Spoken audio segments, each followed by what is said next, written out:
बिस्मिल्लाहिर्रहमानिर्रहीम। अस्सलाम वालेकुम स्टूडेंट्स। लास्ट जो लेक्चर था क्रॉनिक इन्फ्लेमेशन का, उसके अंदर हमने डिस्कस की हैं चीज़ें। जो जो सेल्स थे, डिफरेंट सेल्स हैं क्रॉनिक इन्फ्लेमेशन के। मैक्रोफेजेस हो गए, फिर लिम्फोसाइट्स हो गए, यूसिनोफिल्स एंड मास्ट सेल्स, उन सबको हमने डिस्कस किया था।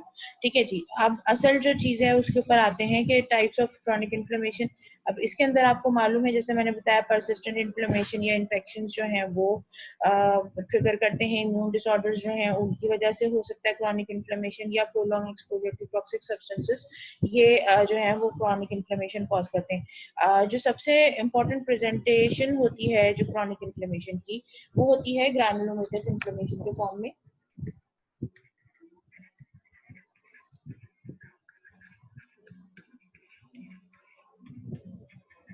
Granulomatous inflammation is characterized by formation of a granuloma.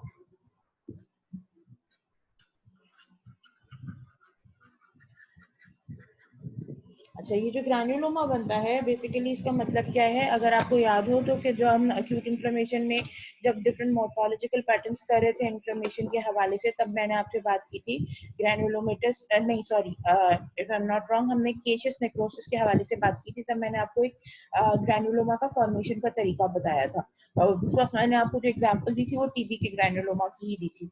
अगर आप चाहें तो उस वीडियो को मैं जो है वो लिंक कर दूंगी दोबारा से इसके साथ, कार्ड के ऊपर लिंक कर दूंगी, और आप उसको दोबारा से चेक कर लीजिएगा ताकि आपको ये चीजें याद आ जाए। लेकिन खैर, मैं इस वीडियो में भी थोड़ा बहुत उसको रिवाइज करूंगी। अच्छा, उस तरह से है कि आपका जो क्या कहते हैं, ग्रैन्युलोमा जो बनता है वो बेसिकली दो तरह का होता है। जो इसकी जो बेसिक्स हैं वो किस तरह से है कि हमारे पास दो तरह का ग्रैन्युलोमा बनता है। One granuloma is known as immune granuloma, and the second type is foreign body immune granuloma and foreign body granuloma. अच्छा जी, जो इम्यून ग्रैन्युलोमा होता है वो किस तरह से होता है कि आपके जितने भी इम्यून मैकेनिज्म्स से रिलेटेड हैं, ये एग्जांपल इसमें जो है वो टीबी की आ जाती है। इसमें होता ये है कि आपके जो माइक्रोफेजेस होते हैं यूजुअली, वो जो माइक्रो ऑर्गेनिज्म है वो उनको हाईजैक कर लेता है, और वो क्या करता है कि एक जो स्लो प्रोसेस होता है, मतलब from the starting, from the beginning जो है ये स्लो प्रोसेस चल रहा होता है। टी लिम्फोसाइट्स जो हैं वो इसमें मीडिएटर्स रिलीज करते हैं। उन मीडिएटर्स के नतीजे में मैक्रोफेजेस जो हैं वो अपना जो किलिंग कैपेसिटी है वो खो देते हैं फॉर द, या इस तरह से होता है कि फॉर एग्जांपल ऑर्गेनिज्म आया, अच्छा, that is obviously taken up by the macrophages, जो कि इसका काम है। मैक्रोफेजेस टेक इट अप, लेकिन क्या होता है कि मैक्रोफेज उस ऑर्गेनिज्म को किल नहीं कर रहे होते हैं, वो ऑर्गेनिज्म वहां पे जाके रेजिडेंट हो जाता है। बट टू अ स्लाइटर एक्सटेंट क्या होता है कि मैक्रोफेजेस जो हैं वो टी लिम्फोसाइट्स को इंफॉर्मेशन जरूर दे देते हैं। ठीक है जी। और इसके नतीजे में ये होता है कि आपके जो टी लिम्फोसाइट्स हैं वो इंटरल्यूकिन 2 रिलीज करते हैं। अब ये इंटरल्यूकिन 2 जो है वो टी लिम्फोसाइट्स को एक्टिवेट करते हैं, और एडिशनली दे एक्टिवेट मैक्रोफेजेस। ठीक है जी। अच्छा, इसके बाद इंटरल्यूकिन 2 मैक्रोफेजेस को एक्टिवेट कैसे करते हैं? By the release of another component which is known as interferon gamma। ठीक है जी। इंटरल्यूकिन रिलीज कराते हैं इंटरफेरॉन गैमा, और इंटरफेरॉन गैमा जाके मैक्रोफेजेस को एक्टिवेट कर देता है। नेट रिजल्ट ये निकलता है कि organism containing macrophages along with that inflammatory rim and the dead tissue which is present between the macrophages epithelial transformed macrophages, तो वो जो एक पूरा जो सेटअप बनता है, उस पूरे सेटअप को ग्रैन्युलोमा कहते हैं। It contains alive organisms in it, और जो है वो किस तरह से होता है? वो इस तरह से होता है कि जी, फॉर एग्जांपल जो डेड टिश्यू होता है जो कि केशियस फॉर्म में होता है, that is present in the centre. यहाँ पे अगर आप देखें तो इसको हम फिलअप कर सकते हैं लाइट कलर से, क्रीमी कलर से, ताकि हमें पता चले कि this is the dead tissue या केशियस नेक्रोसिस। अच्छा जी, इस केशियस नेक्रोसिस के सराउंडिंग जो है वो किस तरह से होती हैं कि बेसिकली यहाँ पे जो ट्रांसफॉर्म्ड मैक्रोफेजेस हैं वो इस डेड टिश्यू को सराउंड कर लेते हैं। ठीक है जी।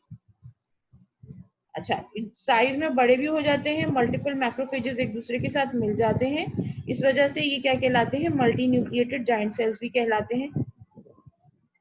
लेकिन इसके अलावा क्योंकि ये एपिथेलियम लाइक अपीयरेंस आ जाती है, तो these are also known as epithelioid cells. अच्छा, epithelioid cells basically house the organism, यानी जो क्रॉनिक इन्फ्लेमेटरी ऑर्गेनिज्म है, जिस तरह से हम माइकोबैक्टीरिया की बात करते हैं, they are present inside the epithelioid cells and these epithelioid cells, as I am telling you, is the transformed macrophages. ठीक है जी। इसके सराउंडिंग में अब हम कलर पर्पल रखते हैं ताकि हमें ये रहे कि जो सेल्स हैं, इन्फ्लेमेटरी रिंग बन जाती है एक न्यूट्रोफिल्स की।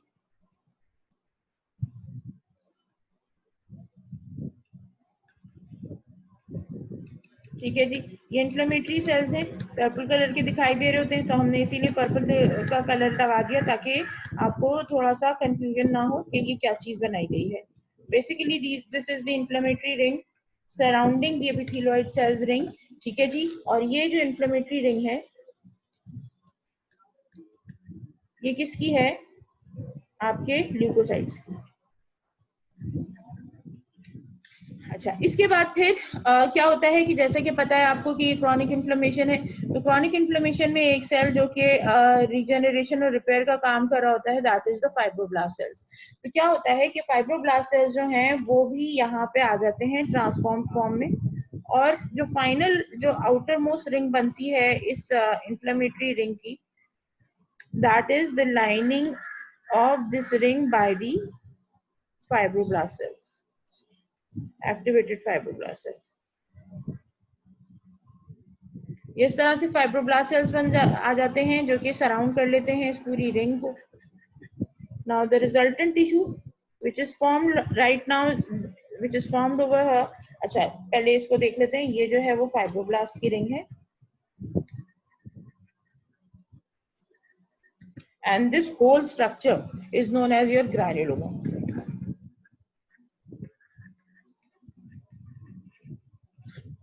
ठीक है जी। अब ये जो ग्रैन्युलोमा है इसका काम क्या है, बेसिकली कि ये जो है मौजूद रहता है अपनी जगह पे, और फिर क्या करता है कि अपनी जगह पे मौजूद रहता है, काफी अरसे तक किसी फॉर्म में रह सकता है। अभी जब मैं आपको थोड़ा सा डिजीज के हवाले से डिस्कस करूंगी तो उसमें आपको मैं और ज्यादा डिटेल से बताती हूँ। तो खैर यही होता है कि जो ग्रैन्युलोमा जो है ये काफी अरसे तक अपनी प्लेस पे रहता है। कोई दो तीन वजूहात हो सकती हैं, या तो ये कि पेशेंट जो है उसकी इम्यूनिटी कम हो जाए, या जो ऑर्गेनिज्म है उसकी विरुलेंस बढ़ जाए, या एनवायरमेंटल फैक्टर्स ऐसे आ जाएं, या उस पर्सन को कुछ इस तरह का कुछ एक्सपोजर हो जाए जिसके नतीजे में ये जो ऑर्गेनिजम्स हैं ये एक्टिवेट हो जाए। अब उसके नतीजे में ये होता है कि ये ग्रैन्युलोमा जो है वो बर्स्ट हो जाता है और फिर जो डिजीज है वो प्रोग्रेस करती है। ठीक है। अदरवाइज ये ऐसी कंडीशन में जो ग्रैन्युलोमा की जो फॉर्मेशन है, ग्रैन्युलोमेटस फॉर्मेशन, उसके अंदर एटलीस्ट मैं टीबी के बारे में कह सकती हूँ कि ये सालों साल इसी तरह से ये ग्रैन्युलोमा पड़ा रहता है। इवन किसी पेशेंट को मालूम भी नहीं होता कि उसके बॉडी में टीबी का ग्रैन्युलोमा मौजूद है। वो कोई इत्तेफाकिया कोई एक्सरे कराते हैं तो उसके अंदर पता चलता है कि जी यहाँ पे तो गॉन्स फोकस बना हुआ है। वो जो बना हुआ है वो किस तरह बनता है, क्या है, वो मैं आपको बाद में बताऊंगी। तो this is what the granuloma is. ठीक है जी। और ये खुसूसियत से ये मैं हम जो बात कर रहे हैं ये इम्यून ग्रैन्युलोमा की बात कर रहे हैं। ठीक है जी। इसके बाद जो फॉरेन बॉडी ग्रैन्युलोमा होता है, फॉरेन बॉडी क्या होता है कि inert foreign body like talc या सूचर, ये जो है वो फेगोसाइटोज नहीं हो पा रहा होता है, तो वो इस तरह की जो चीजें होती हैं उनको लेके, या कोई भी material that is large enough which is present inside the body which can not be phagocytose, उसके अराउंड ग्रैन्युलोमा बन जाता है। तो जो इसमें होता क्या है, जैसे टैल्क हो गया, तो टैल्क क्या है कि जो आईवी ड्रग अब्यूजर्स होते हैं वो चूंकि कंटिन्यूसली कुछ मखसूस मकामात के ऊपर इंजेक्शन लगा रहे होते हैं, तो over the period of time injury हो रही है, फिर हीलिंग हो रही है, फिर इंजरी हो रही है, फिर हीलिंग हो रही है, क्योंकि आपको पता है कि ड्रग अब्यूजर्स कंटिन्यूसली अपनी बॉडी को छेदते रहते हैं इंजेक्शन के थ्रू।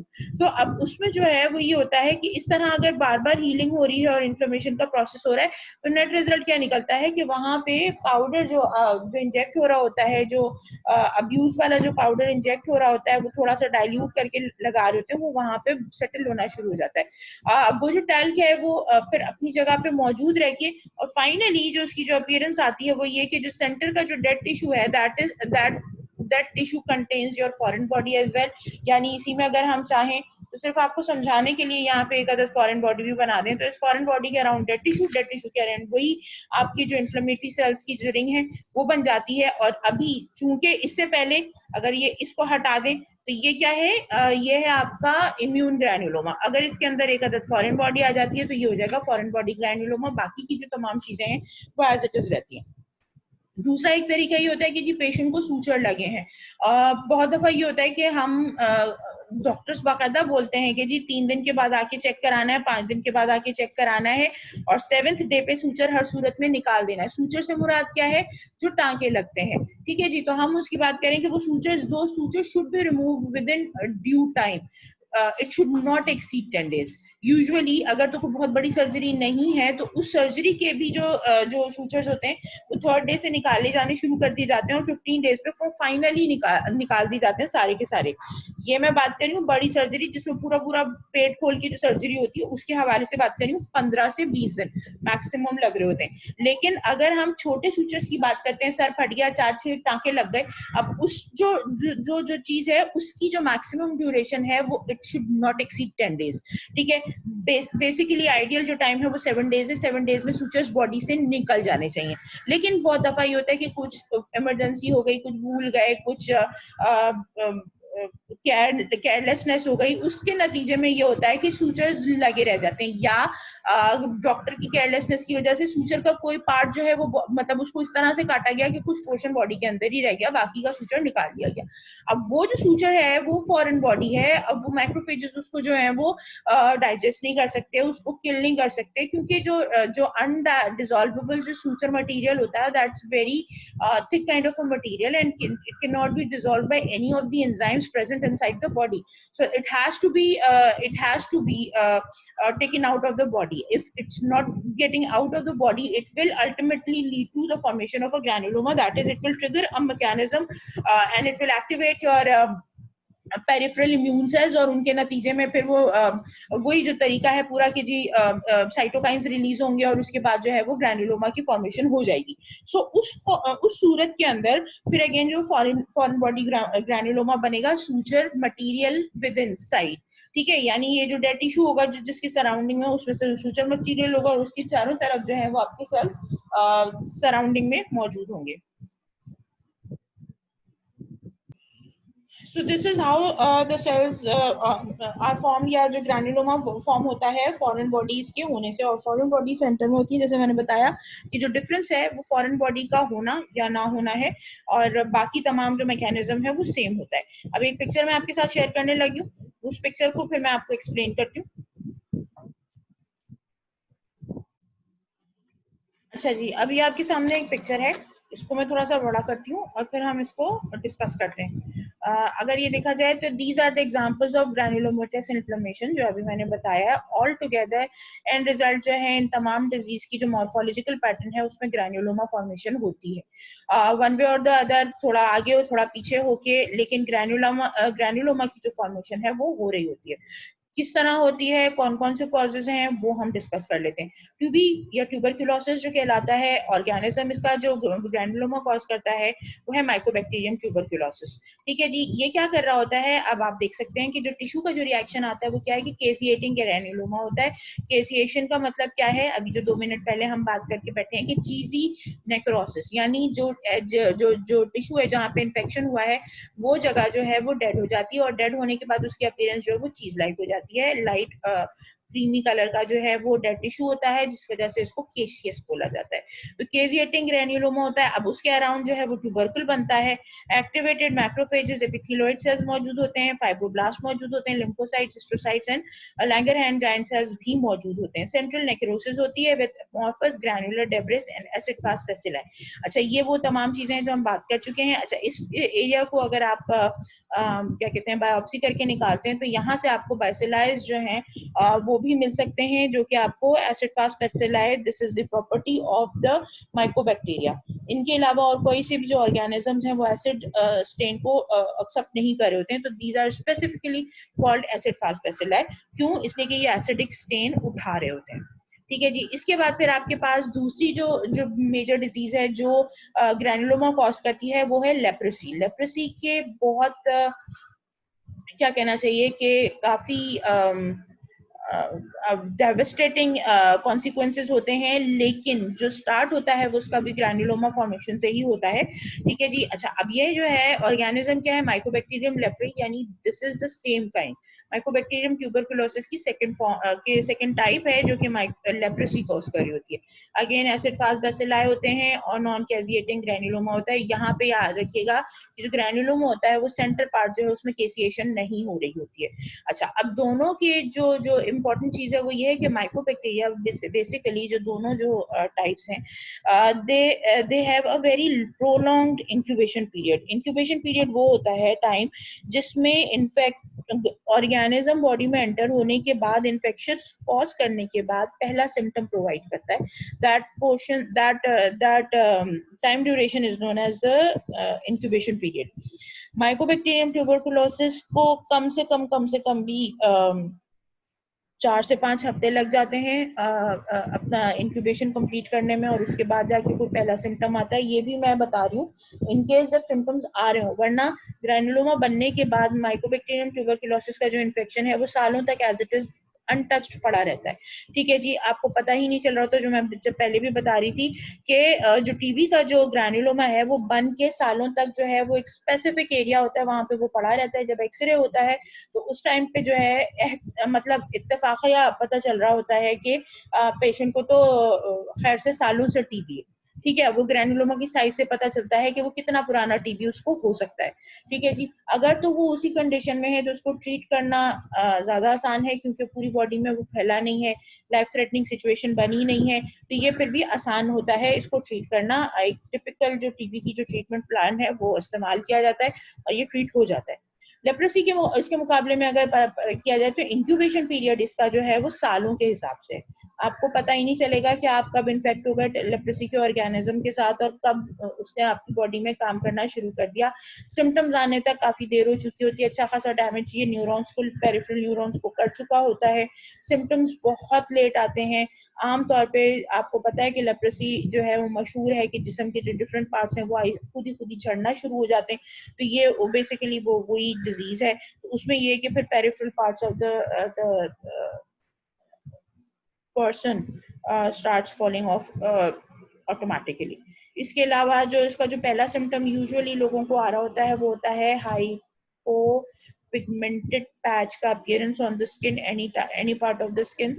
वहां पे हाइपोपिगमेंटेड पैच आता है, यानी लाइट यानी आपका जो भी स्किन टोन है उससे लाइटर कलर का एक पैच बन जाता है, और वो अगर इनसेंसिबल हो तो उसका मतलब ये है कि उस पर कंफर्मेशन हो सकती है कि लेप्रेसी है। तो अब उसी जो डायग्नोसिस की बेस पर जो है हम आगे चलते हैं। लेप्रेसी का ट्रीटमेंट मौजूद है अगर उसको प्रॉपर तरीके से ट्रीट किया जाए, और अगर अर्ली डायग्नोसिस में ट्रीट किया जाए तो वो आराम से ट्रीट हो सकता है। इसके बाद फिर आपके पास आता है सिफिलिस, एक कंडीशन है जो कि सेक्सुअली ट्रांसमिटेड डिजीज में आती है। ऑर्गेनिज्म इसका ट्रिकोनीमा पैलिडम है, गम्मा बनाता है। इसकी जो टिपिकल जो जख्म होता है उसको गम्मा कहा जाता है। Microscope to grossly visible lesion हो सकता है ये, काफी मोटा सा enclosing wall of macrophages, plasma cells infiltrate करते हैं। Central cell is necrotic without the loss of cellular outline, यानी सेल्स मतलब किल तो हो गए होते हैं, डिग्रेड हो गए होते हैं, लेकिन उनकी जो सेल्यूलर आउटलाइन है यानी जो सेल मेम्ब्रेन है वो अपनी जगह पे इंटैक्ट होती है, लेकिन सेल जो है वो फंक्शनल कैपेबिलिटी नहीं रख रहे होते। Organism is very difficult to identify in the tissue. This is very important thing. अच्छा, यहाँ पे ये याद रखने वाली बात है कि ये सेक्सुअली ट्रांसमिटेड है। अगर किसी भी एक पार्टनर को हुआ है तो it may ultimately lead to the getting involve of both of the partners. ठीक है जी। इसके बाद आता है कैट स्क्रैच डिजीज है। नेगेटिव ग्राम नेगेटिव बेसिलाई जो हैं, जो कि कैट के स्क्रैच से जो है वो बन जाते हैं।